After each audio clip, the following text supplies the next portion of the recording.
Merci, merci beaucoup pour l'organisation de cette séance et pour m'y avoir invité. Je crois être venu dans cette salle, je ne suis pas arrivé à retrouver la date, il y a une petite trentaine d'années, pour parler de réseaux de neurones, figurez-vous.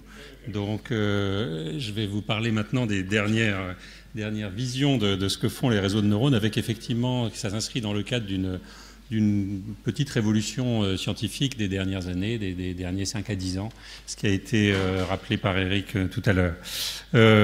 J'ai pris comme titre Inférence statistique et transition de phase. La première chose que je voudrais mentionner, c'est un tout petit peu ce que c'est que l'inférence. Donc l'inférence en général, si vous ouvrez un livre de statistiques, c'est lié à l'apprentissage à partir de données, essayer de trouver les paramètres d'une distribution de probabilité.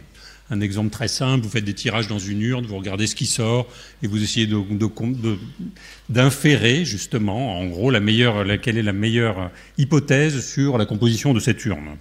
Donc, c'est ce qu'on appelle, j'ai voulu montrer cet exemple pour dire qu'en fait, si je vous pose ce problème et que je vous laisse y réfléchir une minute, vous allez faire, peut-être pas toujours en le formulant, mais vous allez faire de l'inférence bayésienne. C'est-à-dire que vous allez avoir un a priori sur une espèce de distribution de probabilité a priori sur l'urne. Par exemple, si vous avez sorti des boules blanches et noires, vous allez avoir un prior, ce qu'on appelle un a priori, qui est de dire cette urne contient des boules blanches et des boules noires. Et puis ensuite, vous allez dire la proportion de blanche et noire, je ne sais pas ce que c'est quelque chose entre 0 et 1. Ça sera votre a priori. Et en fonction des données, vous allez affiner votre estimation. Donc ça, c'est le principe même de l'inférence bayésienne, dont on va reparler beaucoup dans cet exposé. Et je voudrais tout de suite aller au-delà de ce sens très restrictif, je dirais, pour parler plus généralement de l'inférence d'un certain nombre de paramètres à partir des données et entrer tout de suite dans le domaine de l'apprentissage machine, qui est un domaine clé sur lequel ont été faits les progrès récemment. Et je voudrais tout de suite donner peut-être un des exemples.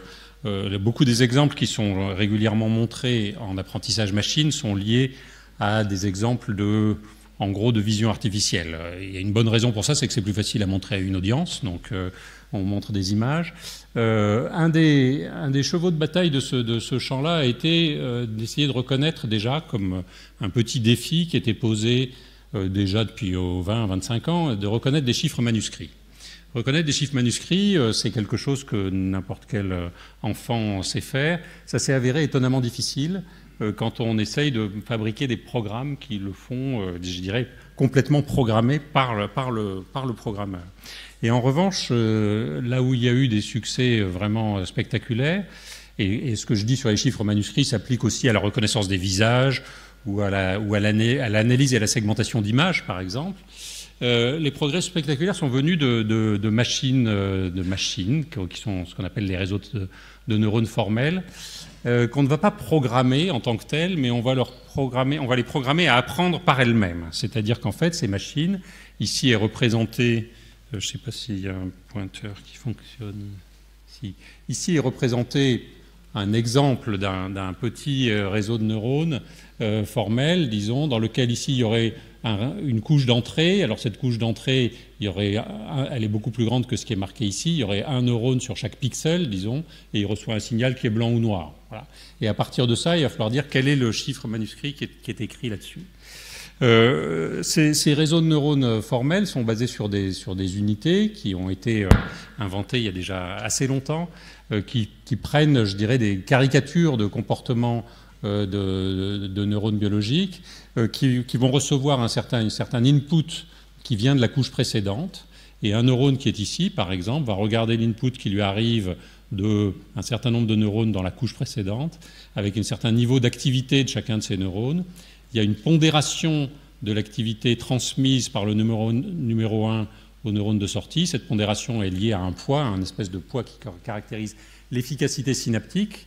Donc ici, je l'appelle X1. Et donc, le signal qui vient du neurone numéro 1, ça devient A1X1. Et on fait la somme de tous les signaux de tous les neurones qui sont en entrée. Et on lui applique une certaine fonction non linéaire. Alors, il y a eu énormément de travail qui a été fait dans les derniers 15-20 ans sur le type de fonction non linéaire qu'il faut appliquer. Et c'est tout un art.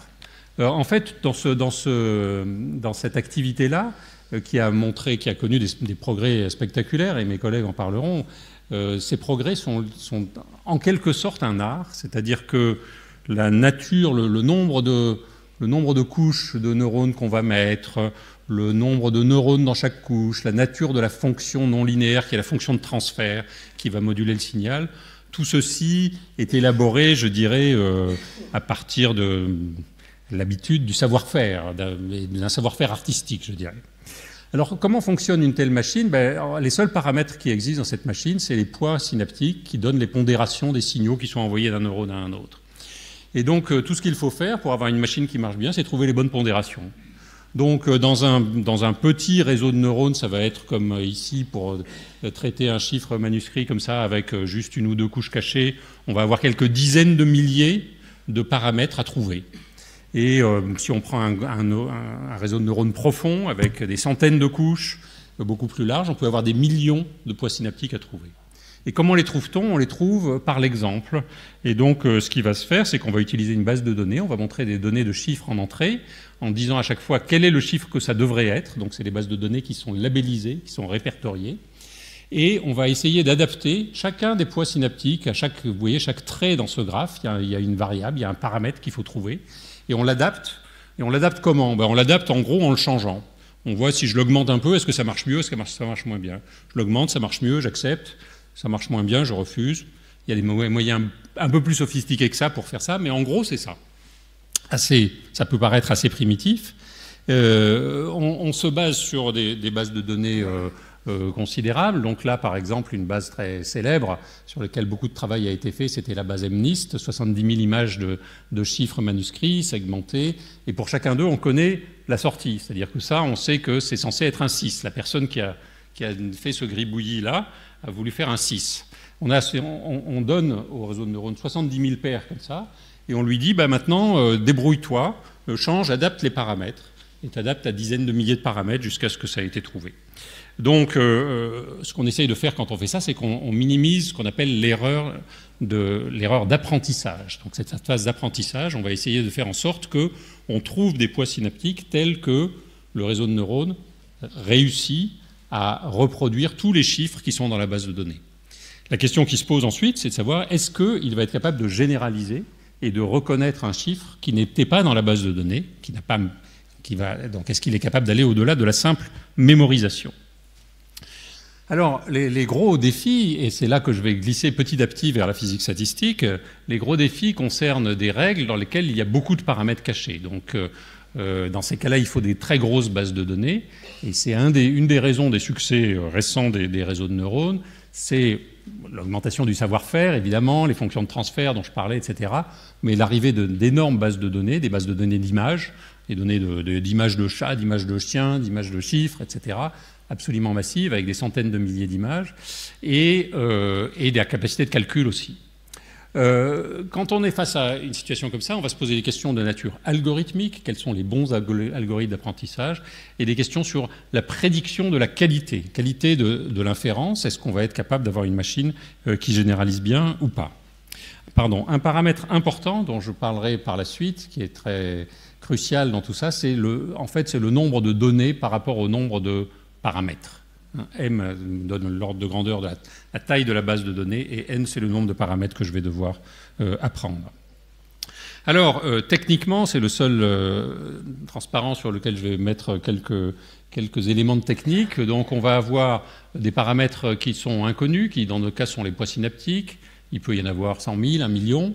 On va avoir une certaine distribution a priori de ces paramètres. On va dire qu'ils sont quelque part entre 0 et 1, par exemple.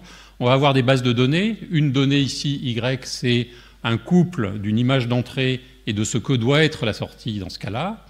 Et en fait, pour chacune des données qu'on a, chacune des données nous met une contrainte sur l'espace des paramètres. C'est-à-dire qu'une fois que j'ai dit, pour cette image-là, il faut que tu me sortes 6 comme résultat de ce calcul, ça veut dire que parmi tous les poids synaptiques qu'on pouvait imaginer, il y en a seulement un certain nombre qui sont compatibles avec cette donnée-là. Et à chaque fois que j'ai une nouvelle donnée, chaque fois que j'ai une nouvelle image, je vais avoir une nouvelle contrainte. Et donc, je vais m'intéresser à cette loi de probabilité sur l'ensemble de tous les paramètres, mon million de paramètres qui est là, qui est le produit de la loi de probabilité a priori et des contraintes qui sont imposées par les données. Donc, on est tout à fait dans une approche bayésienne de la question. Et cette approche bayésienne, quand on commence à s'intéresser à une loi de probabilité comme ça, avec 1 million de variables, ben on se rapproche de quelque chose qui est de la physique statistique, c'est-à-dire qu'on a une loi de probabilité sur des variables couplées. On a beaucoup de variables qui sont en interaction, et dans ce cas-là, les interactions sont dues à chacune des données que j'ai entrées, à chacune des images, le 6 avec la règle de sortie, chacune d'entre elles me donne une contrainte. Et donc on a des variables avec des interactions, on peut définir le graphe qui est là, le graphe avec les variables et les interactions entre ces variables. Et on va s'intéresser à ce qui se passe en particulier dans le cas où il y a beaucoup de variables et de grandes bases de données. Donc c'est ce qu'on appelle la limite thermodynamique pour reprendre le vocabulaire de la physique statistique. Alors en fait, ce genre de système, de manière générale, ce genre de système où on a beaucoup de variables qui interagissent avec des variables, avec des contraintes qui sont des contraintes qui elles-mêmes sont aléatoires parce qu'elles sont dues à la base de données qu'on a. Pour chaque base de données, on a un nouveau problème. C'est un nouveau problème qui est donné, ce que j'ai appelé Y-mu, les images sont différentes. Si j'ai refait dessiner, d'ailleurs, si je fais dessiner mes chiffres manuscrits, non pas aux États-Unis comme ça a été fait, mais en France, on n'aura pas tout à fait les mêmes façons de faire le 6, etc. Chacun pose un nouveau problème. Et ça, c'est ce qu'on appelle un problème de physique statistique des systèmes désordonnés, c'est-à-dire que pour chaque ensemble de données, on a un nouveau problème de physique statistique. Ça a été très étudié depuis les années 80, ça s'appelle les verres de spin. Ces verres de spin sont des systèmes de systèmes magnétiques, de moments magnétiques en interaction par paire, où les moments magnétiques, suivant leur distance, par exemple dans un alliage cuivre-manganèse, on a quelques impuretés de manganèse dans le cuivre, suivant la distance des impuretés de manganèse, elles interagissent de manière, ce qu'on appelle ferromagnétique, elles tendent à pointer dans le même sens, ou antiferromagnétique, elles vont dans des sens opposés. Et c'est typique d'un système désordonné qui a été très étudié avec un certain graphe d'interaction qui, cette fois-ci, est un graphe d'interaction de paires, comme je l'ai dessiné ici. Ça a été un des grands progrès de la physique statistique des 30 dernières années, même 40 dernières années, que de comprendre comment traiter ces verres de spin. Pourquoi? Parce qu'il fallait d'une part comprendre que chaque spin voit un environnement différent. Donc vous ne pouvez pas dire qu'il y a un spin représentatif de tout le monde, ça n'est pas vrai. Il faut traiter chacun d'entre eux, et il faut les traiter statistiquement. Il y a des phénomènes bien connus qui sont qu'à basse température, il y a des frustrations. Si vous prenez des spins qui interagissent tous de manière antiferromagnétique, c'est-à-dire que si un spin pointe vers le haut, son voisin veut pointer vers le bas. Mais si vous en avez 3, il n'y a pas de configuration qui satisfait toutes les contraintes. Ça s'appelle la frustration. Et ça crée ce qu'on appelle un paysage d'énergie très désordonné et un ralentissement de la dynamique des verres de spin. Au total, les spins en question se mettent à se geler dans des directions aléatoires. C'est très difficile d'optimiser l'énergie, de trouver le meilleur état possible d'un verre de spin. On a coutume de décrire ça, parce qu'on aime bien avoir des images, par un espèce de paysage d'énergie. Ça, c'est l'énergie en fonction des configurations de spin, qui est un paysage extrêmement compliqué, extrêmement chahuté. Alors, il faut voir que c'est extraordinairement trompeur comme image, parce qu'en fait, ce paysage d'énergie est plongé dans un espace de très grande dimension. Donc, la complexité de l'espace de grande dimension n'est pas du tout rendue par une projection à 2 dimensions comme c'est ici, mais c'est tout ce que je sais faire à peu près pour vous le montrer. Depuis les années 80, on a développé tout un tas un corpus de concepts et de méthodes pour ces systèmes-là, et on a pu les appliquer à des systèmes comme l'apprentissage machine. Alors souvent dans l'apprentissage machine, on va se trouver dans des cas où il existe, en particulier si la machine est assez grosse, on peut penser qu'il existe une machine idéale. Il existe une machine qui fait 0 erreur. Une machine qui fait 0 erreur, ça correspond à un état très particulier des poids synaptiques. C'est un état qu'il faut trouver. Et dans ma métaphore, qui est un peu plus qu'une métaphore des systèmes physiques, ça correspondrait à rajouter dans mon espace vitreux, dans lequel il y a des tas de configurations métastables, il y a une configuration particulière qui est le cristal. C'est la machine idéale, c'est la machine qui fait 0 erreur. Et la question est de trouver ce cristal. Et on sait que c'est quelque chose qui est en général extrêmement difficile à faire. Et cette chasse du cristal a été développée beaucoup autour de méthodes qu'on appelle des méthodes basées sur le champ moyen et qui se sont traduites dans les années récentes par des algorithmes de passage de messages. C'est une longue histoire, les équations de champ moyen, qui remontent à plus de 100 ans, mais je ne vais pas en parler ici. Toute l'idée de base de la méthode de champ moyen, c'est de se dire qu'on va pouvoir regarder dans ce graphe d'interaction, on va regarder quelle serait la probabilité de cette variable en l'absence d'une des interactions. Et ça va devenir un espèce de message qui est passé de la contrainte à la variable. De même, on a des messages qui sont passés des variables aux contraintes. Et à partir de cet échange de messages, on peut arriver à inférer la configuration la plus probable de toutes les variables. Donc ça, c'est ce qu'on appelle les algorithmes de passage de messages. Il y a eu beaucoup d'élaborations sur ces algorithmes-là. C'est une classe d'algorithmes développée récemment dans les 10 dernières années en particulier. Belief propagation, la propagation des convictions, survey propagation, propagation des sondages, qui ont été utilisés dans énormément de contextes et qui s'avèrent très, très puissants. C'est basé sur des règles d'update, des règles de mise à jour locales. Et en fait, ça ressemble beaucoup, effectivement, à des passages d'informations tels qu'on peut les avoir dans les systèmes neuronaux eux-mêmes. Que se passe-t-il quand on l'applique à l'apprentissage machine ? Typiquement, en fonction de la taille de la base de données, on va avoir 3 régimes. Si on a une base de données qui est insuffisante, eh bien, on va s'apercevoir qu'on n'arrive pas à trouver la bonne machine qui est capable de généraliser. Pourquoi ? Parce qu'il y a plein de machines qui sont compatibles avec la base de données. Il n'y a pas assez de contraintes. On manque de contraintes. Et donc, en fait, on ne sait pas trouver. Il y a plein de machines qui sont capables de mémoriser la base de données, mais on n'a pas assez de contraintes pour prendre celle qui est capable de généraliser. Et donc, on est dans un cas où la généralisation est impossible. Ensuite, il y a un seuil critique extrêmement précis, qui correspond à ce qu'on appelle une transition de phase en physique, c'est-à-dire qu'en dessous de ce seuil critique, on est sûr de ne pas trouver la machine idéale. Au-dessus, on est sûr qu'elle existe. Et elle est souvent très compliquée à trouver, parce qu'elle existe, mais les algorithmes habituels sont piégés par un ensemble d'états vitreux, qui sont des états dont on a du mal à se dépêtrer pour arriver sur le cristal idéal. Et puis, quand on a un deuxième seuil, au-delà de ce seuil, à ce moment-là, on va avoir assez de données et le paysage va devenir relativement lisse et va nous permettre d'aboutir, de construire la machine idéale.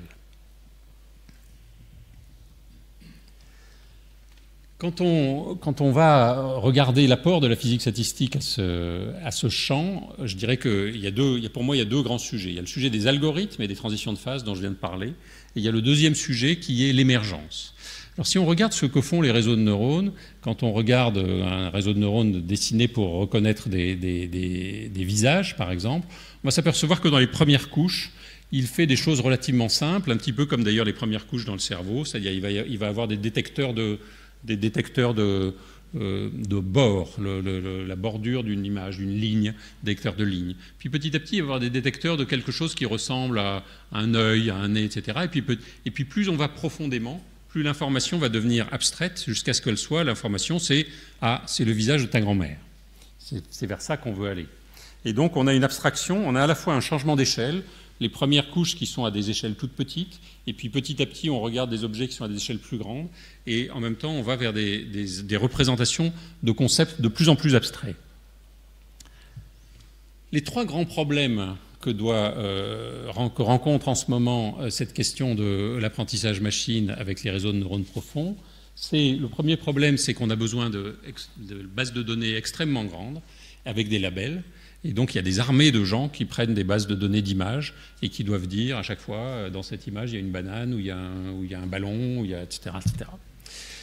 Le deuxième problème qu'on a, c'est qu'on n'a pas de compréhension de ce qui se passe, et je vais y revenir tout de suite. Et le troisième, c'est qu'on ne fait pas, on n'est pas en face d'une intelligence, en tout cas pas au sens général. Que comprend-on dans un réseau de neurones qui a été bien entraîné ? Imaginez que je vous donne un réseau de neurones avec 1 million de neurones, il a été très bien entraîné, il est capable de reconnaître toutes les images de tous les visages de toutes les personnes qui sont dans cette salle, et aussi celui de votre grand-mère. Il fait 0 erreur. Et puis je peux vous prendre en photo dans tous les sens si vous trouvez. Formidable, voilà une machine qui marche. Que sait-on ? En fait, on sait tout sur cette machine. C'est-à-dire qu'on sait tous les calculs que font chacun des neurones dans la machine, avec tous les poids synaptiques. Tout ça est stocké dans l'ordinateur, on a accès à tout.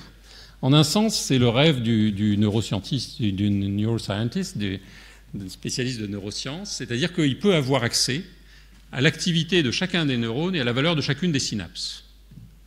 Parfait, vous me direz-vous, donc on a une machine qu'on contrôle parfaitement. On la contrôle parfaitement, mais par ailleurs, on ne comprend pas comment elle fonctionne vraiment. La règle d'apprentissage est mal connue, et la manière dont la machine est capable de processer collectivement l'information, il faut bien comprendre que ce n'est pas un neurone donné qui va faire le calcul, c'est le mouvement collectif, c'est le signal collectif stocké dans l'ensemble des neurones qui fait émerger l'information. Et ce processus-là, on ne le maîtrise pas bien, et c'est typiquement le processus de ce qu'on appelle l'émergence en physique statistique, c'est-à-dire comment, à partir de l'information distribuée dans chacune des parties, eh bien, dans le tout, on finit par avoir une information supérieure à ce qu'il y avait dans chacune des parties. Ça, c'est vraiment au cœur de ce qu'on fait.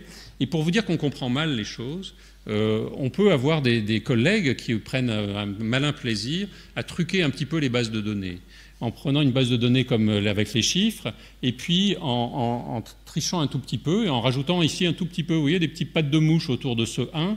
Avec ces 3 petites pattes de mouche-là, ce 1 est vu comme un 0, ce 2 est vu comme un 5, etc. Ça peut être beaucoup plus grave que ça. Vous pouvez avoir une machine qui reconnaît parfaitement la banane, etc. Vous lui montrez une image de banane, 100% sûr, c'est une banane. Vous lui mettez un petit sticker, un petit post-it bien soigneusement choisi et peinturluré comme il faut, et à partir de ça, elle vous dit « Ah non, cette banane, ça je suis sûr que c'est pas une banane, c'est un grille-pain. » Voilà, l'expérience a été faite. Ça n'a l'air de rien, mais ça veut dire qu'on ne contrôle pas du tout, finalement, la manière dont cette machine est en train de faire le calcul, et on n'est pas capable d'apporter une garantie sur sa performance. Donc si cette machine est utilisée pour détecter les signaux de signalisation sur une route pour une voiture artificielle, ça devient ennuyeux. Voilà. Donc je pense que ça n'est pas seulement un problème académique d'essayer de comprendre le phénomène d'émergence, c'est aussi un problème extrêmement concret qui est de pouvoir fournir, à partir de là, des garanties de performance. Donc je voulais juste, pour conclure, donner quelques message, le fait qu'effectivement il y a des progrès énormes qui ont été faits ces dernières années, dus à l'existence de bases de données bien propres et très grandes, à l'utilisation évidemment de puissances de calcul, à l'existence d'algorithmes d'apprentissage beaucoup plus efficaces. Dès qu'on a des réseaux de neurones importants en taille, on a des phénomènes de transition de phase dans l'apprentissage et dans la généralisation. Et on a ces méthodes de physique statistique qui sont extrêmement intéressantes parce que ce sont parmi les rares méthodes qui permettent de prédire, dans certains cas, les diagrammes de phase, de vous dire, finalement, avec ce genre de données et cette quantité de données, on va être dans une phase où on peut apprendre, ou bien on est dans une phase où on ne pourra pas apprendre. On peut généraliser, on ne peut pas généraliser. Voilà l'erreur de généralisation typique qu'on va faire. Les propriétés émergentes restent très, très mal comprises, que j'essaye de caractériser par ce paradoxe, c'est que dans un très bon réseau de neurones profonds, très efficace en pratique, on sait tout et on comprend très peu de choses. Et ça se traduit par le fait qu'il y a peu de garanties de performance. Et on est, là aussi, je n'ai pas le temps d'élaborer, mais on est finalement encore très très loin de la manière dont apprend un cerveau.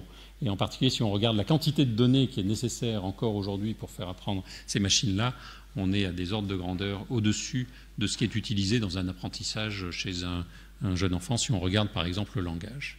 Et ça, ce sont quelques références générales. Je vous remercie.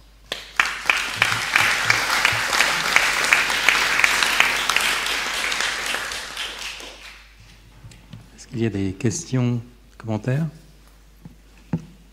Vous nous avez fait une splendide présentation synthétique que j'ai beaucoup admirée, mais vous n'avez pas du tout parlé des algorithmes de gradient stochastique, le backpropagation. Est-ce que c'est réaliste de présenter les réseaux de neurones sans la partie algorithmique, justement, qui me paraît très importante ? Alors, je fais amende honorable, je n'ai pas pu faire un cours complet sur les réseaux de neurones. Lorsque j'ai dit, et je reconnais que j'ai un peu caricaturé, lorsque j'ai dit on va adapter un poids synaptique et voir si en le tournant dans un sens ou dans l'autre, ça améliore la performance ou pas, ce que j'avais en tête, c'était la méthode sophistiquée pour le faire, c'est d'utiliser la rétropropagation du gradient, qui est pour moi une façon technique de faire ce que je viens de dire là, de façon plus intelligente de le faire que l'adaptation au hasard. C'est-à-dire qu'en fait, en calculant le gradient et en propageant le gradient, on a une manière astucieuse de savoir dans quel sens il va falloir le bouger. Mais c'était ce que j'avais en tête.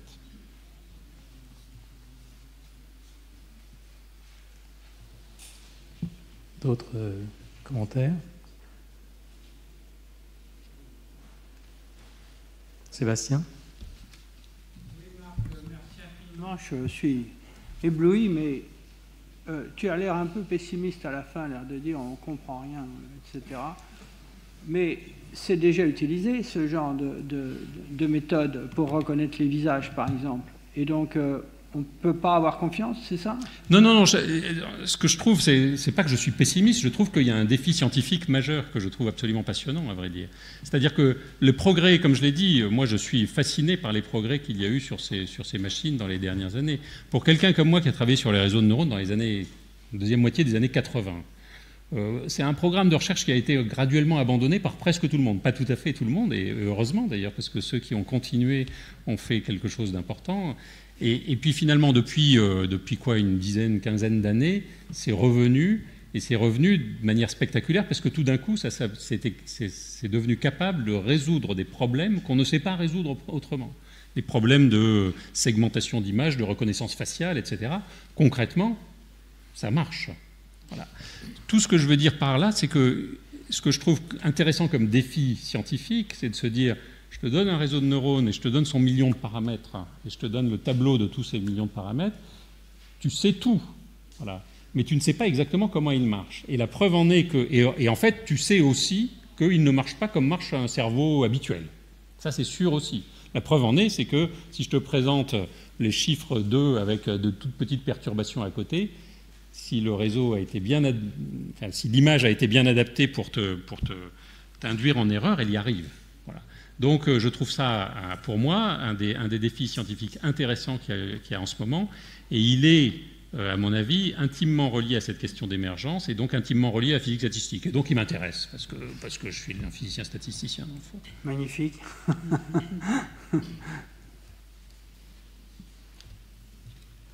Oui, on sait bien que M. Xi Jinping arrive à repérer... Oui, M. Xi Jinping arrive à repérer un de ses concitoyens parmi les 1,4 milliard qui forment. Ça veut dire que quand même le système ne doit quand même pas si mal fonctionner. Hein. J'ai pas dit du tout qu'il fonctionnait mal. Oui. J'ai dit que j'aimerais comprendre comment il fonctionne. Oui. Et je dis aussi que pour un certain nombre d'applications, parce que M. Xi Jinping, s'il fait une erreur sur une personne, c'est grave, c'est très grave pour la personne en question. Mais le système va quand même rester implémenté dans la police chinoise malgré tout. Je pense malgré tout que si on a, et on sait maintenant fabriquer des petits stickers qu'on rajoute à une image et qui changent complètement l'interprétation de l'image, il y aura toujours des gens pour aller mettre ces stickers sur un panneau stop quelque part. Donc il y a une vraie question quand même, y compris du point de vue des applications. Donc oui, il y a des progrès majeurs qui ont été faits dans des tas d'applications, c'est spectaculaire, c'est très impressionnant, mais oui, c'est vrai aussi qu'on ne contrôle pas tout ce qui est fait et que pour certaines applications, la tolérance à l'erreur ou à la manière d'induire en erreur la machine, parce qu'il y aura toujours des gens un peu pervers qui vont dire « tiens, je vais rajouter ça pour que la machine se trompe », c'est une question quand même, y compris pour les applications. Oui, j'ai une question. Est-ce que vous avez regardé comment se comporte une telle machine dans des exemples tels que l'on pratique pour les tests, pour reconnaître si quelqu'un a une vision perturbée? On lui montre un dessin. S'il a une vision normale, il dit « Ah ben je reconnais une tortue ». Et s'il a au contraire une vision perturbée, il dit « Ah ben ici c'est un éléphant ». Donc c'est la même image que l'on présente à notre cerveau, mais selon l'état de la qualité de notre vision, dans un cas vous voyez la tortue, dans l'autre vous voyez l'éléphant. Comment se comporterait un... Moi, je ne connais pas la réponse à cette question. Peut-être que mes collègues pourront... Je ne sais pas s'ils auront cette réponse. Moi, je ne connais pas l'exemple de la tortue et de l'éléphant. Oui, c'est un truc typique pour les daltoniens. D'accord. C'est comme ça qu'on reconnaît les daltoniens. Oui, ça c'est une autre affaire encore. C'est une autre affaire, c'est quand une partie de l'information de l'image est codée, par exemple dans un code couleur, que le récepteur n'a pas. Ça, je crois que c'est assez différent quand même comme situation. Ok. Merci. Jacques, dernière question peut-être. Oui, je voulais revenir sur ta dernière remarque et sur la façon dont les enfants de 3 ans reconnaissent les chats et la façon dont ils économisent finalement la donnée, le nombre d'images de chats dont ils ont besoin pour reconnaître un chat. Est-ce qu'on a des idées sur comment ils font pour économiser? C'est-à-dire, est-ce que c'est le fait que c'est pas un chat qui voit, c'est un chat qui se déplace dans un environnement, il a un corps, il peut faire des tas de choses, lui-même voit le chat dans certaines conditions, etc. Est-ce qu'on a des idées sur la façon dont procède le petit gamin? On sait des choses, en particulier dans notre département d'études cognitives, il y a un certain nombre d'expériences qui ont été faites là-dessus, sur l'apprentissage du langage. Et on peut avoir des enfants avec qui on joue, des enfants entre 18 mois et 3 ans, on joue avec des jouets, et certains jouets sont des jouets d'animaux, et d'autres sont des jouets d'objets, disons. Et cette expérience avait été faite de dire tous les jouets d'animaux, on les appelle co. On dit c'est la co-poule, la co-lapin, etc. Et les jouets d'objets, on les appelle K. La K-carriole, la K-voiture, etc.